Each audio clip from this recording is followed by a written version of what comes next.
welcome to today's episode. As you can see, I am currently outside at my house because we are in the middle of a move and I hate moving and it's ridiculous and I would rather do anything other than that. So no matter what, Shane, I'm confident you are having a better day than me Uh, because you're not in the middle of moving. So how are you, man? I'm good.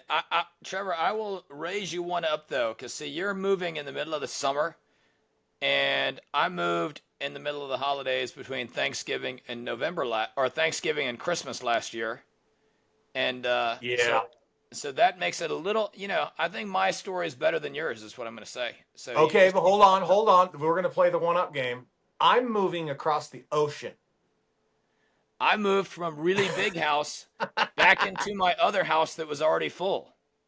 That's true. So you had lots of stuff, but I have to ship all my stuff on a boat. Yeah. Even my cars. It's the weirdest thing. These are things you don't think about, right? When we moved out here, it was so wild when we moved to Hawaii, and it was just, I meant yeah, to ask you, do they do them like they do like when I bought a condo at the beach? Everything's furnished, right? You buy a house, you buy one, it's furnished. Everything's in it already except your clothes. yeah. And when you Most of sell it, them are. you do Most that. of them Yeah. are, yeah. Okay. And I think they do that. I don't think. I'm confident. It's because when you're moving here, it's very tough to get stuff here, right? Yeah. You can do it, but like to ship it out. But with the house that we ended up in here in Hawaii, it wasn't furnished, but we were already Okay. here. So, but that's the downside, right? Because we had to make the decision: do we move our stuff back, or do we just kind of unload it? And it turned out that we had a somebody that we know going through a divorce, and he was taking a lot of the stuff, and so my wife is the one that kind of orchestrated this. She's a saint, but she just basically had that woman come over and said, whatever you want is yours. Really? We're leaving. We're not going to try it. We don't really care to sell it. We don't want to deal with the whole, that chaos, so Getting much. $200 on a $5,000 sofa, basically. Exactly. It's like, dude, I'd rather just give this stuff to somebody that's going to really love it. And so she's going through this. So it worked out perfectly, actually. So most of our stuff, she's coming in a couple of days to pick it all up. But Yeah. there's just the nicks and nats, moving just sucks. And then It you does. there's just and we didn't have enough. We weren't moving enough stuff back to justify a container Okay. because we would have had a bunch of empty space and it would have been really silly. So we're basically just United States Postal Servicing about 20 boxes Oh to wow. send it over, which is, yeah, it's not cheap, but it's still cheaper than the container that would have made no sense. So it's just, yeah, it's wild. It's like it's thinking, hey, I can just throw this in the moving truck. You're like, nope, I gotta ship this on a boat or a plane to get it back over Now, if there. you ship your car, can you fill your car up full of stuff as well, or is it like no, you're just taking just the car? Now they won't let you do that. It's really annoying. So you have to leave your car completely empty. Like they Okay. inspect it, and if there's anything in it, they're like, you have to take it out, throw it away, do something with it. We won't take the car. So Really? and you have to have less than a quarter tank of gas, or Okay. they won't take the car. So if you like showed up with a half tank of gas, they'll make you just leave and go drive around until you got less than a quarter tank, Uh, and then they'll take the car. But yeah, so and the brutal part is for some reason right now all the boats are pretty booked up like multiple times, like it's far out. So the best case scenario is I've got one of my cars on the boat on August 22nd, right, oh, which is a month and a week from now, and then the next available one is September 6th. So I've got one car. So we're gonna get to the mainland and drive rental cars for like 3 months as the cars try to make their way back to the mainland. So yeah, you that's should have just sold the cars too, Trevor, and been dude. done I with it. know, dude.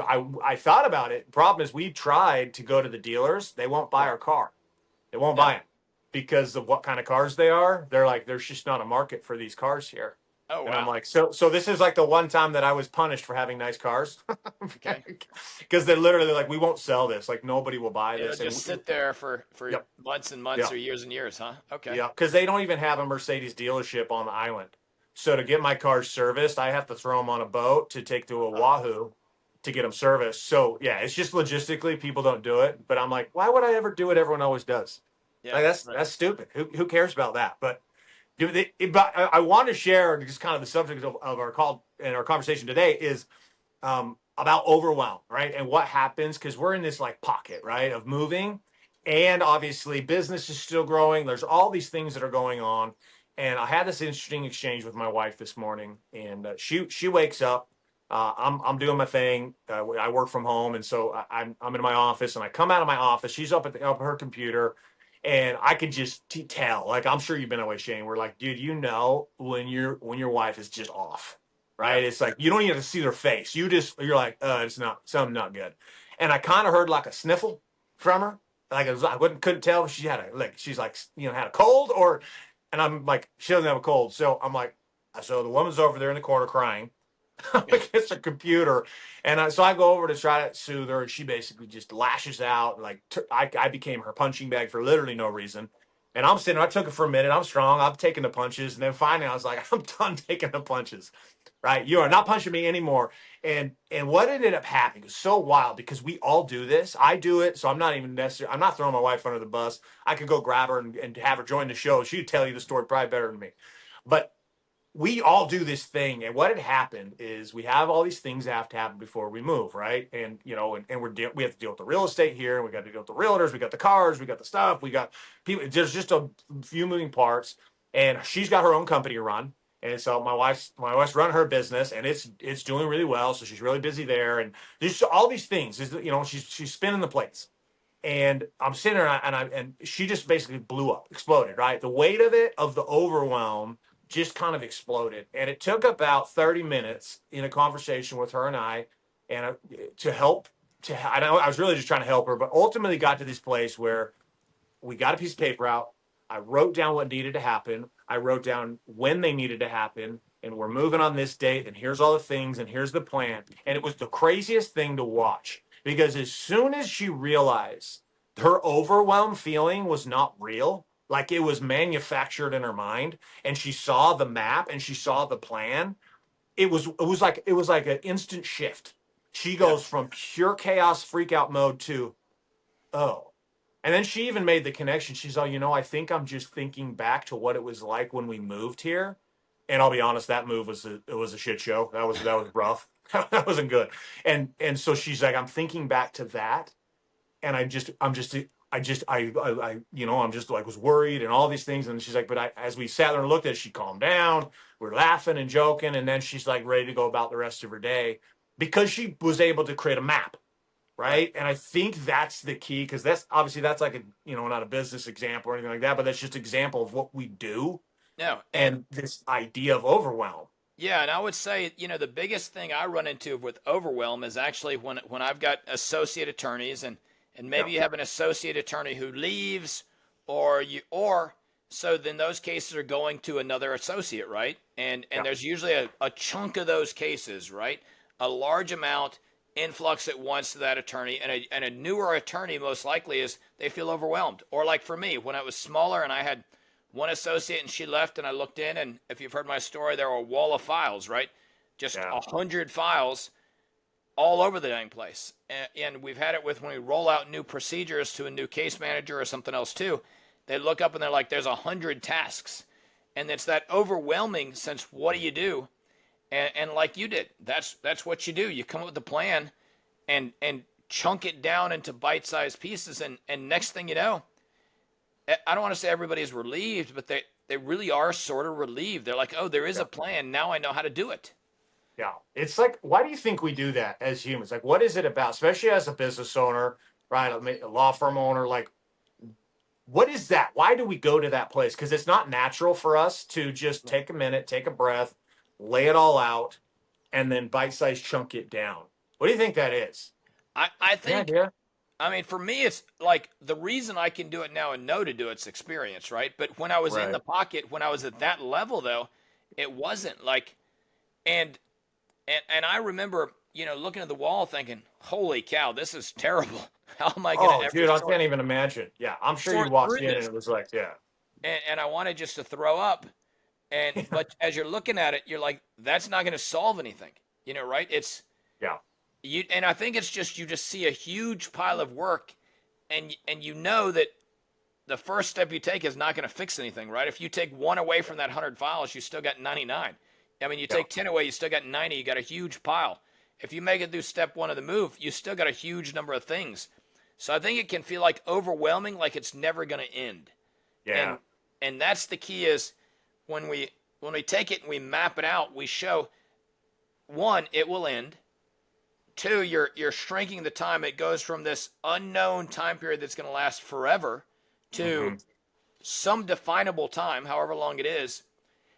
And when we break it up, it's into bite-sized pieces. I can't review 100 files, right? Yeah. That's just so much work. It makes me sad and depressed and anxious, and no way I can do it. However, I can review 5 a day, Mm-hmm. and then in 2 weeks, I'm trying to do my math here in the head, but in 20 days, I'd be all caught up, right? And Right. maybe that will work, maybe it won't. But I can do 5, Mm-hmm. and I can do 10 if I say that's what I'm going to do. Your wife can do step 1. She can't do 80 steps in one day. No. You know? No, none of it. Dude, I think you just hit something that I think is huge is the fact that this will end. Yeah. Right. There's not, and I think maybe I think back to myself when I've been in those environments, and it's like you get kind of where there is no horizon at all. Like it's like there Yep. is no time. It's like you're in it, and this is the lot in life, and you're just gonna be in this pressure cooker. And I think we kind of that's kind of self induced because a lot of us, especially when you've stepped out, you start hiring associates, you start bringing people on. If you don't have a clear plan, it will feel like it's never going to end. And in all reality, if you don't work towards it ending, It never will it end. Yeah. actually won't ever end. So there is actually some truth to this, infinite timeline of I'm just going to have to be stuck here forever, Yeah. and there's no way around it. But And and I think and I think there's a lot of different like there's a lot of different ways I've heard people talk about how to deal with overwhelm. But I think the first one for me as a business owner looking at that overwhelm feeling is being able to just address it and realize this is probably not real. Why do I yeah. feel this way? What is actually happening? And what is like we talk heavily about this in Legal Edge, right? Facts versus your feelings, right? Yeah. What are the actual facts versus how do I feel right now, right? This morning, my wife felt crazy overwhelmed, like the world was going to end and there's no way we're going to pull this stuff off. After getting clear on the facts, she very clearly saw how I know she won't like she probably won't like me saying this, but how illogical she was being, I right? was going Like to say it's this, going to end in like what, 2 weeks, no matter what, one way or the other, right? I mean, no matter what, it'll be over. you guys are Exactly, getting and on a boat or a plane. I mean, so one exactly. So it's there is no infinite timeline. And then there's the overwhelm of the pressure, but it's that clarity in being able to do that. And I think that's like for me, step one, something that's very tactical is just being able to because there's times it'll happen to me multiple times a day. yeah. Like Well, like I feel like I haven't handled, and I'm doing great, and then all of a sudden something else happens, or just time goes by, and then the overwhelm comes back, and I'm like, losing my yeah, mind, and then I'm like, yeah, and to make it worse, like what generally happens is like I go back to my example. We've given a bunch of files to a new associate, right? New cases. yeah, They've already got their regular work too, right? So they'll do a little bit. They'll feel like they're getting ahead, but they don't have a defined number of these things they're going to do a day. They do a couple, then their regular work catches up and it gets behind. So then they look up and they're not any better off, or it feels like it's yeah, not, right? Because there's no plan, there's no system. Like the move, you guys are going to find some stuff that didn't make your list today, yep. you know. Hundred And percent, 100%, and we'll be like, oh shoot, that's now. And if you don't just find a way to reframe and center it in, then that could lead to a whole nother overwhelm, right, a whole nother we missed this thing. and you keep spinning around. I mean, that's why, like I always say, like you say, get a plan. Let's do the plan as best we can and put it down on paper. If it's reviewing a bunch of files, figure out how many days you're comfortable working those files, and then divide it Mm-hmm. up and do the math. Right? I mean, the Yep. math doesn't lie. If you got to review 50 files, 5 a day is going to take you 10 business days. Boom, done. Yep. 2 weeks, Yep. and then you're out of this pocket. Yeah. And Or I I've think what's so nice about that is when you do that, you're only mentally wasting capacity on those 5 files. Not wasting, but right, using capacity on those 5 files. Your mind is no longer thinking because today's Monday. So I do the Monday files. That's right, it. And when you finish the day, you don't get done with the day being like, I'm screwed. Holy crap, I still have 15 more files to do or 25 more files or whatever, right? You don't do that because the map sits there and you're done with it. And then you can sleep well at night. right. You're actually able to function, maybe even have a date night because you know that come Tuesday, well, I don't have to worry about the big massive pile, just the 5. Right. And that's the key, right? Because there's also, it takes away a bunch of the guilt. Because Yeah. I've been in those situations where I look up and there's this huge pile, and let's say I do five of them, but that I didn't have a plan. I'm just working through the files, and it's Hmm. 6 o'clock, and I'm like, shoot, I should go home. Right. But I've got files I should take home. I should take home five of these files and work on them at night, or 10, or some amount, which feeds into your home life, wrecks it. You try to do it at night. You've got guilt even when you're not doing it. Maybe you don't take them home, but your daughter's got an event. You go to that, and next thing you know, you're guilty the whole time you're there because you didn't make a plan Yep. with reasonable numbers that you could work through and know you're going to get to the end, right? And you've said it. 2 weeks is a fine amount of time, so I work through five every day. Now, on the flip side, I've also said if your plan is to go through five a day and it's 7 o'clock at night and you haven't went through your five, you keep doing your five, right? You can't fall Yep. behind. Oh yeah. Well, that's where your discipline, and I mean, as a business owner in general, that has to exist. Like you have to be able to push through, and you have to keep doing that. Yeah. And it's yeah, it's yeah. There's so many different elements that play into it, but I think that's the critical part is being able to make that distinction and then just execute on the plan. And then if somebody throws a wrench at you and they throw another side, okay, deal with that in that space, but always working towards that thing. And Yeah. it's Yeah. what's so funny is you talk about taking your work home with you, right? Why the hell even leave the office? If your plan is to take 5 files home with you and work on them at home, what are you doing? Because all you're doing is taking those files, you're going home, and guess what? You're telling your family. Yeah. Work wins. Work You're wins every not doing. time. Work Yeah. wins. So either way, you're telling them that. So if you're like, you know what, I don't actually like my family, just stay at the damn office. I mean, I know I'm being like flippant on that, but it's you're. There was we were on a call with a client last week, and he knew he shouldn't have done this, but he did it, and he was busy, had lots to do. Even though he'd accomplished what he needed to accomplish for the day, there was still a big stack, right, of things he needed to get done. So he comes home, he eats dinner, and then he goes and locks himself in his office, his home office, and then he works past the time at which his kids were now already in bed. So his wife put him to bed and all that. And I just asked him one simple question. It was a very simple question, and you kind of just brought it up. This would maybe remind this.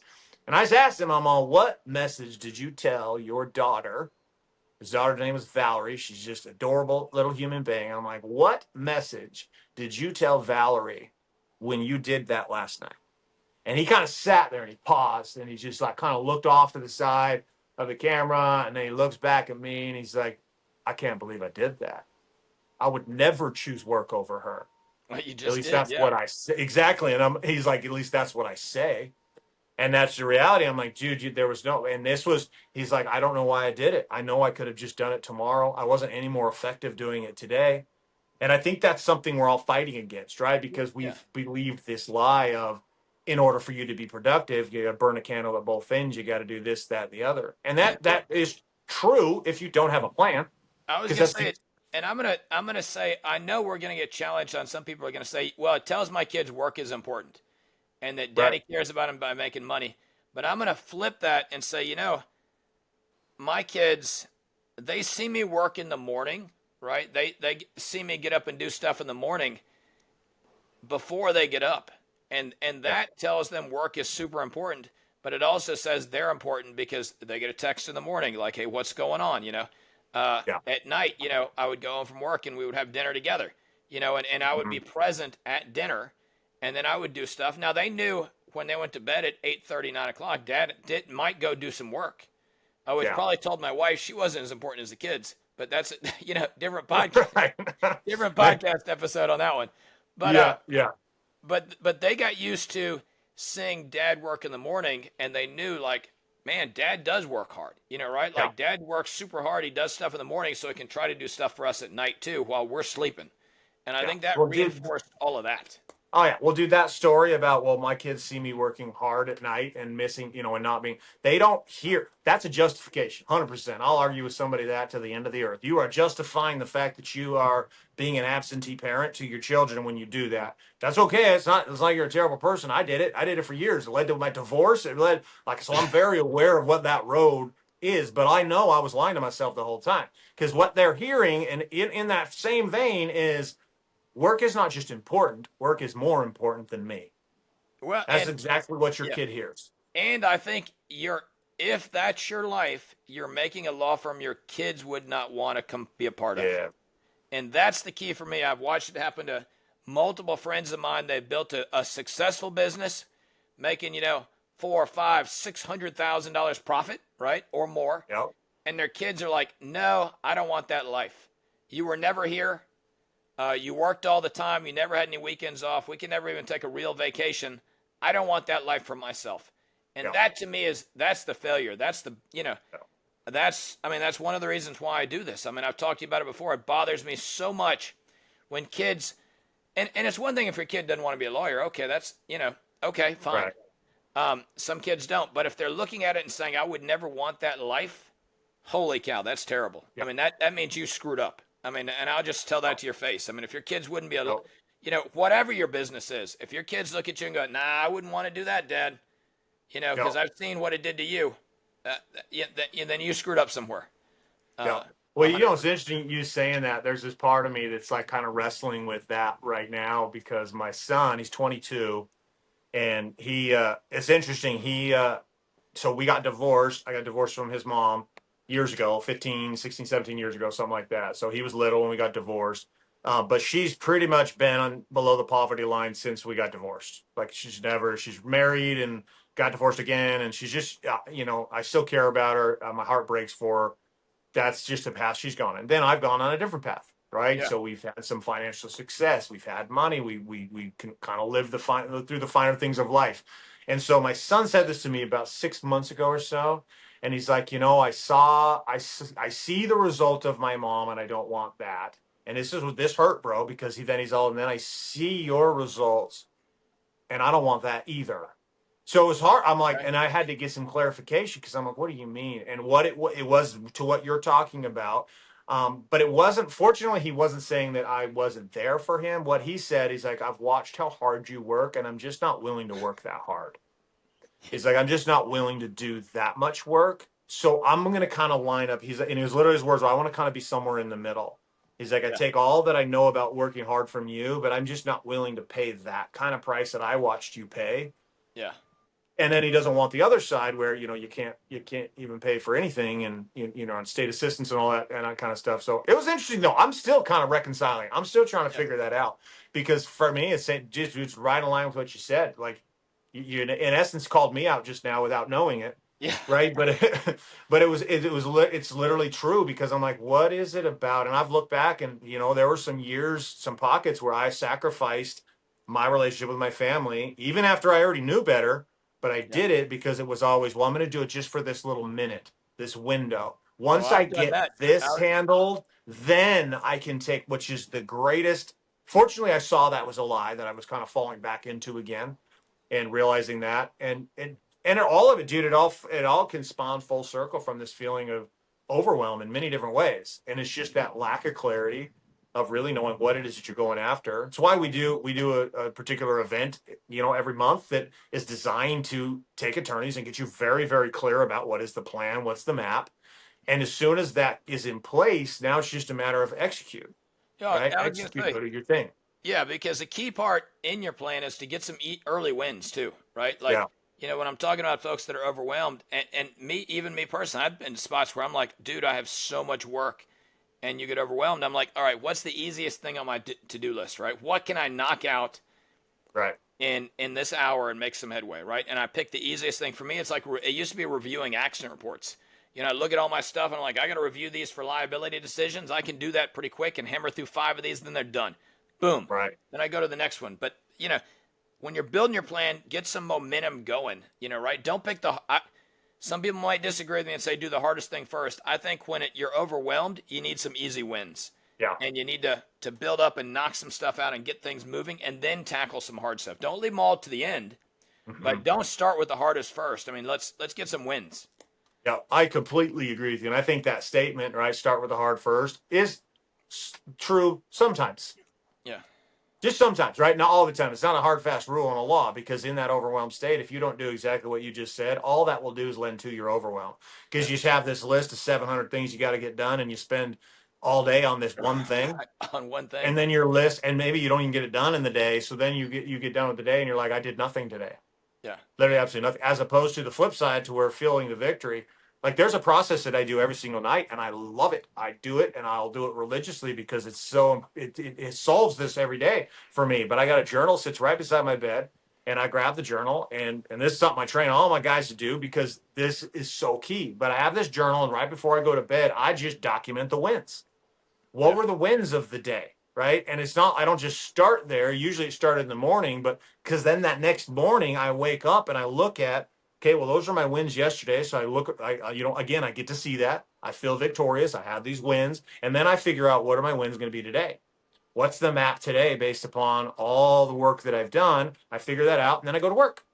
And Yeah. then when I get to the end of the day, I get to look at it and be like, oh, cool, I won here, I won here, I won here. And when I lost, I get to see that too and be like, okay, I lost here. What can I do tomorrow that's going to make sure I win here? Right? What do I learn about that? And dude, the whole process, even you add morning and night to it, takes like 10 minutes. Oh yeah. Well, Right? and It's no time. I would say too, when you're in that overwhelmed spot, right? It's easy sometimes for things to grow in time. And what I mean by that is you've got a task, and let's say it's to get somebody, to get like in our case, get a response from an adjuster, right? I want to get Right. this case settled. Well, that's a terrible thing to try to knock off in a day because you don't control everything right there. Yeah. You've got to reach out to the adjuster, talk to the adjuster, then talk to the client. Well, what if the adjuster's out for a week? What if the client's gone for a week? Right? So what I had to figure out in my head is how to make those tasks so that they were all on me, right? So I could get the win, I could move it forward and say, yeah, I did this, even if I couldn't resolve it, right? So for me, I would reframe it from settle this to I'm going to reach out to the adjuster here. I'm going to reach out and do this and put the ball back in their court. And then I'm just going to put on a list and follow up. But I could do that and I could get it done versus I'm going to talk to this adjuster and get the top offer on this case. Well, the adjuster's not there, then it sits in this limbo status and I didn't accomplish anything. So I didn't get my win. So how you do it is correct as well. I mean, and maybe I don't know, maybe it's not really solving the issue, but it allowed me to get momentum and get things going when I was overwhelmed. Yeah. Well, I think it does ultimately solve the issue, right? Depends on the timeline horizon you're looking at. Yeah. Right. If we're looking at the big picture, right? Sometimes in the granular of a day, it's hard to say, but when you start spanning that out, you look at the momentum that's created and built over time. And I think that's one thing that also is not talked about enough. And I don't think a lot of people understand it because I didn't for many years, but the idea of momentum and how that truly is a thing. Like it's not some fluffy guru cliche thrown around statement. Like you can truly build momentum in your execution in your business. And when you have it, it's like the water just flows a little smoother. There's less jagged edges and things roll that way, as opposed to what I watch a lot of people do. And this is why they'll cycle through this overwhelmed state because they don't build the momentum because they don't execute well. And so they'll execute well for 2 or 3 days, then they won't. They'll execute for 2 or 3 days and then they won't. And what happens is any momentum built, you'll lose it. So every day ends up being day one of trying to create the momentum and you never get in the flow. Like that's another way people will refer to this, right? Being in the flow. And we've all been there in these pockets. The goal is realizing that you can actually create that. That's not magic, right? It's not like somebody waves a magic wand and they're like, now I'm in flow and everything's going to work great. And I'm not going to have any problems. I'm not going to be overwhelmed. And I'm just going to execute, the reason things come across that way is because that person executes every single day. And you usually just don't see the roadblocks because they overcome them. I was going to say, when you got momentum, you overcome the roadblocks. They're just not as tall. They're not as hard. Or you're going to get through it. So it's not like you feel the loss. The roadblock is there, but if you've got a ton of momentum, you're confident you're going to be able to overcome it. And this is just a setback and not even bad enough to slow everything down. Nope, it's just you're like, oh, I got to do a little pivot here. I got to do a little side step, whatever, a little shuffle to the side, to the left, to the right. Maybe I need to jump over this little hurdle right here. Whereas someone who lives in overwhelm, someone without a plan, someone that doesn't have this stuff articulated, and there's not a daily process that you follow, when they hit that same obstacle, it's a genuine stopper. It is. It stops you, right? It's like you don't even move at all. Well, and they don't even know where they're going, so it's not even like they can pivot, not even like they can continue to grind along. And like you say, it stops you in this overwhelmed state, which is terrible. Yep. And then what ends up happening, people don't want to live there, right? They don't want to live in the overwhelmed state. So eventually implosion happens. And usually that happens in the form of they quit on their dreams, right? The growth that you wanted inside your business or you in your career, you end up quitting. You end up stopping because this obstacle, you're like, yeah, so it's not fun to be in that overwhelm. Nobody likes it. Your adrenals are literally physically, there's things happening to you. So your adrenals are shot, right? Your stress levels are so high, you literally give yourself a heart attack living there. So you can't live there very often and very long term. So what it ends, because there's no plan and all that execution, they do a pivot, yeah, but it's more like a 180. And then Yeah. they run back to what they knew before because at least there they didn't feel like that. Well, and I a lot of times they don't even run back. I mean, well, sometimes they run back and go work for somebody else. I've seen some leave the practice of law, or Right. their spouse makes the decision for them and says, "Well, we're not going to live this way. Let me take let me and the kids go somewhere else." Yep. Um, or you start pivoting to where you can't deal with that pressure and stress, and you feel awful. So next thing you know, you're not working out, or you're drinking, or whatever whatever Yeah. your vice of choice is. I Yeah. mean, And, it's and you and and the I crazy both seen part it is, happen. oh, dude, for sure. And the crazy part is there's plenty of evidence that shows that you can overcome these obstacles. Oh yeah, How do we know this? You can look around at any firm. There's lots of law firms who've overcome the obstacle you're currently facing. So you have to wonder, okay, well, am I just a dumb dumb, right? Is that the problem? I'm just like dumb. Or are they special, yeah, right? What is it, right? What's there, right? And the reality is neither one of those are true. You're not a dumb dumb, and they're not special. yep. They just did something you didn't do. That's it. And It's they were trained and went to a class, or they learned a system, and they did it, and you're not doing no, it, and that's part of what we talk to folks about. no, which is great because that also means you can figure it out, You right? can. Meaning you don't have if whatever your aspirations are inside of your career as an attorney or your career as if you own the firm, either way, right? There's someone who's done what you're trying to do, which means there's a pathway to follow. It's been done. Somebody has quote unquote ran the 4 minute mile, I right? was gonna say, We I know. think between the two of us, we've probably done most everything. Uh, Oh, it's for pretty sure. pretty close. For sure. Like I don't know if you've seen the inside of a jail cell, but I've seen one. Yeah, Right, even down to that shit, right? So we want to take this the full gamut, and then you take rebuilding that life into building something that actually matters and it works. This is really the intent, and it begins with this plan. I know it's kind of a vague statement, and there's a lot of training that we do inside of the Legal Edge on this very concept here because it's so important because everything else kind of spills off of it, right? You think about marketing. You don't just go randomly market. You have a marketing plan. Sales. You don't just randomly close random people without a system and a plan. You have a plan. You have system structure. There's a way you sell into your new leads and clients that come into your door, right? There's all of these things, everything from an operational side. There's a plan in place, right? From a business in general, you have a plan for where it is that you're going and growing to. And there's a kind of a steps on how you're going to get there. What are the benchmarks you're looking for? It's not just pick up a shotgun and shoot it and just hope that I hit the target that I wasn't even looking at. Like closing my eyes, well, I missed. Well, really? We're all so surprised that you missed, yeah, right? But it's hard if you've never done this, right? It's hard if you've never put this together. Most people that I have watched that have not had they've not been in an environment with other attorneys doing this. What ends up happening is their plans are shit. yeah. I don't know any other way to say it, right? They're just not good, and they're not going to get it done, right? Because they're it's not an insult, but they're ignorant because they've never done it, and so the ignorance makes them think that the plan they put to place is the plan that's going to get them there, not realizing that they have literally written themselves a plan that's going to lead to not a roadblock but a dead end. Uh, They'll have to come back from that road and literally shift all the way over, well, which they or probably they won't write even a do. plan that involves working 20 more hours a week. I mean, Yeah, that's what I see a lot in front of me is they're like, I'm going to do this, this, and this. Like, yeah, dude, those are all yeah, huge, massive things. Where's it going to come from? Because yeah. you say your relationship with your spouse is bad now. This is going to make it really bad. You Yeah. know, so Oh yeah, it's the when, right? It's like, oh, you're gonna do this when, yeah. right? So When am I gonna do all this stuff? And it's the funniest ever. I mean, that's one of the biggest things like that we train on, and I know that's exactly how you grew your firm was right. How do you do this without adding more billable hours? I was going to say, if they want more info on the seminar we do monthly, talk about that, Trevor. Where do they go for that?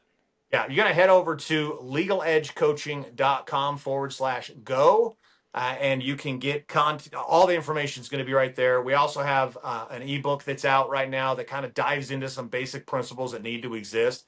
for you as a business owner, as an attorney, as somebody who's trying to grow and expand their life.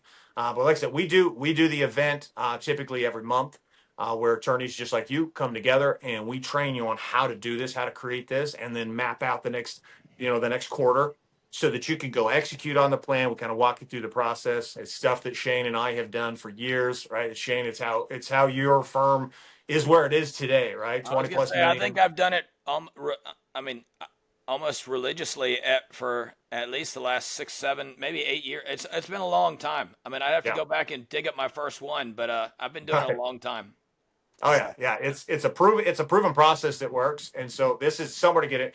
The reality is, this is one of those things. Like if you don't handle this, it's just going to be something you're going to need to handle tomorrow.